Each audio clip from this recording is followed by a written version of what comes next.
Tengo una propuesta que haceros. ¿Estás hablando de matarlos? No, hombre, no. Malmeter. Librarnos de ellos.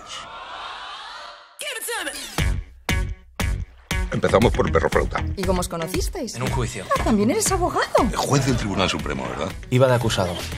El siguiente tiene que ser el Nini. ¡O me entere que vuelves a verla! ¡Te meto el perro por el culo! ¡Cretino! He estado investigando. Es argentino y fotógrafo artístico. Esta exposición es el resultado de meses de análisis sobre la desnudez y la sexualidad femenina. Nadie se mete con los supercuñados. Es que tenéis que aceptarlo. Estoy enamorada de él. Está enamorada de él. Vais a acabar en una cárcel turca luchando navaja por un trozo de pan. ¿Qué nos dijo la psicóloga? Que contáramos hasta 10, ¿no? ¡Pues cuenta!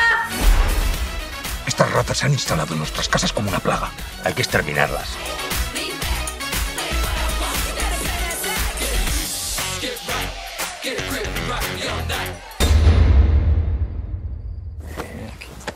Ven aquí.